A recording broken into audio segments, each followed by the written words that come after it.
for a long time, it can seem as if we were just profoundly, inexplicably unlucky in love. This feeling often settles in after a series of painful disappointments that, when laid end to end, form a pattern we'd rather not see. We might look back on the timeline of our hearts and recall significant chapters that ended in sorrow. Perhaps we spent 3 intense years with one person. The connection felt electric, the highs were stratospheric, but the lows were devastatingly deep. The relationship was, in a word, tumultuous. It was a constant cycle of conflict and passionate reconciliation, draining our energy until one day, the cycle broke for good when they left us for someone they casually met at work. The sheer banality of the ending felt like the cruelest insult.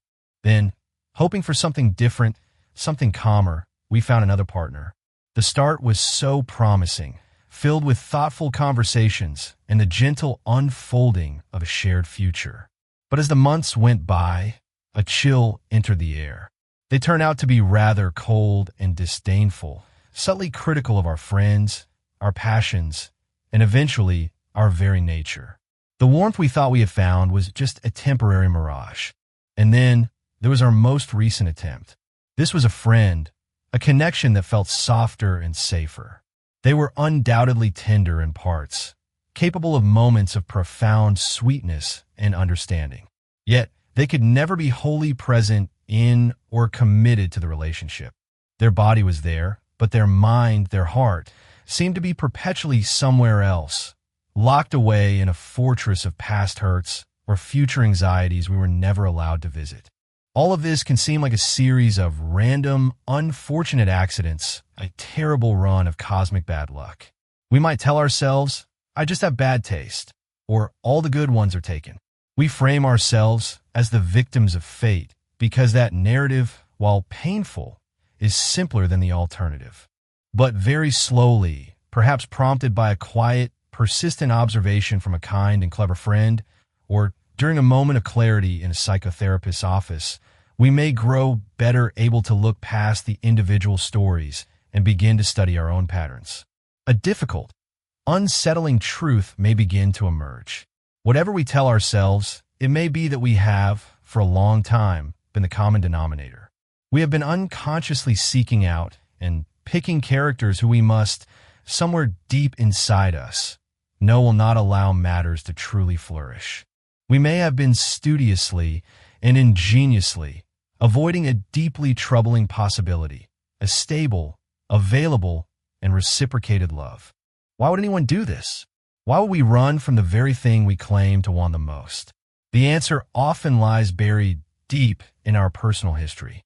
We may do so because our childhood strongly and silently versed us in the need to accommodate ourselves to a difficult, unavailable, or emotionally inconsistent parent. In our early years, when our brains were forming their fundamental templates for love and connection, our leading emotional priority might not have been how do I receive love, but rather, how can I survive around someone who should love me properly, but for their own reasons, doesn't?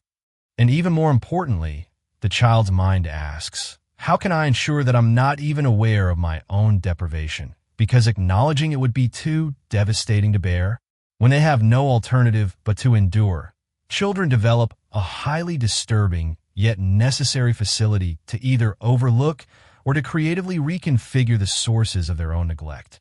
The emotionally distant parent is rebranded as strong and independent. The critical parent is seen as having high standards. The chaotic parent is exciting and spontaneous. So good, so masterful may we have become at this selective blindness that it has become our default setting. It now silently influences the way we approach every romantic candidate who crosses our path. We don't see red flags. We see familiar challenges. We don't sense unavailability. We sense an intriguing mystery to be solved. To combat this deeply ingrained weakness, we must become emotional detectives in our own lives. We might, after any set of promising dates, pause the intoxicating forward momentum and ask ourselves a series of frank, almost clinical questions. The first and most important is, do I really think that this person, beyond their charm and wit, might have the psychological equipment to allow for a kind, an emotionally mature, and a reciprocal relationship to develop? To extend our questioning, we can turn over some of the following specifics. This isn't about being cynical, it's about being wise. Could they be our equal? Or do I sense that we are fated to always be the more senior, more responsible caregiving partner? Am I drawn to them because they need fixing? And does that dynamic give me a temporary sense of purpose that will eventually lead to exhaustion? How capable could they be of looking after us as we look after them? Have I seen any evidence that they can offer comfort, support, and empathy when we are the ones having a bad day? Or do their problems always seem to take center stage? Where is this situation likely to be in 2 years' time? In 5 or 10? Can I honestly project a future of peace and mutual growth? Or does a more honest projection show more of the same drama and uncertainty I've known before? They may look lovely, and their conversation may be sparkling, but how wise are they? Wisdom isn't about intelligence. It's about self-awareness, stability, and the ability to handle life's difficulties without crumbling or lashing out. What reserves of stability and goodness might they have when things get tough? We may be utterly charmed by their wit and their captivating air of drama, but can they ever stop acting the child and meet us as fellow adults? Can they handle a difficult conversation without defensiveness? Can they take responsibility for their mistakes? We may be deeply moved by their distant, melancholic air, but to what extent do their own troubles realistically allow them to engage with anyone else's? Is their sadness a beautiful poem, or is it a thick wall that no one can ever truly get behind? They may have an impressive, demanding career, but could it sometimes be put aside for our sake? Does the relationship fit into the cracks of their life, or is it a foundational pillar? In short, if our long-term emotional survival depended on it in a very real way, should we be proceeding with this person? We must develop ears as sensitive as a rabbit's to the telltale signs of emotional withholding, immaturity, trickiness, and stuckness.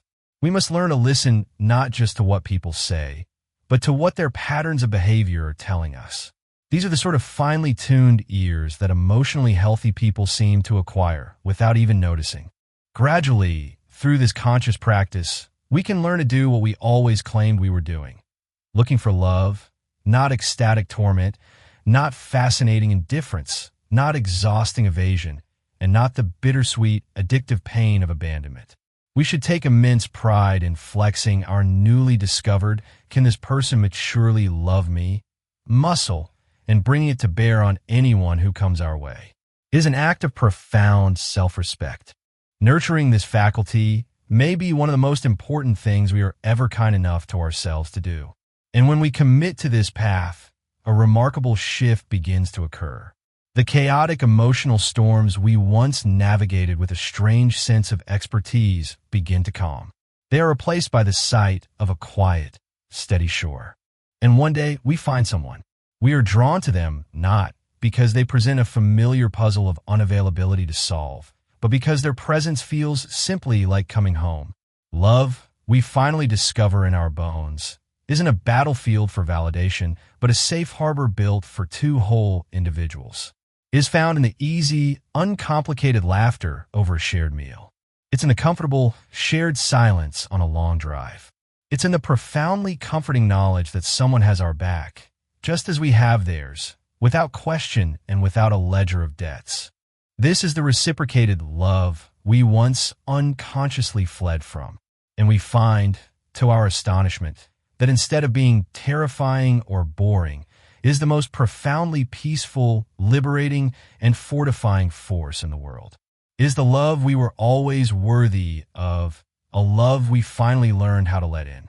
If this journey of self-discovery and finding mature, healthy love resonates with you, we invite you to continue exploring these ideas with us. Please consider subscribing to our channel for more insights on emotional intelligence, relationships, and living a more fulfilled life. Be sure to click the notification bell so you never miss a new video that could help you on your path. Thank you for watching.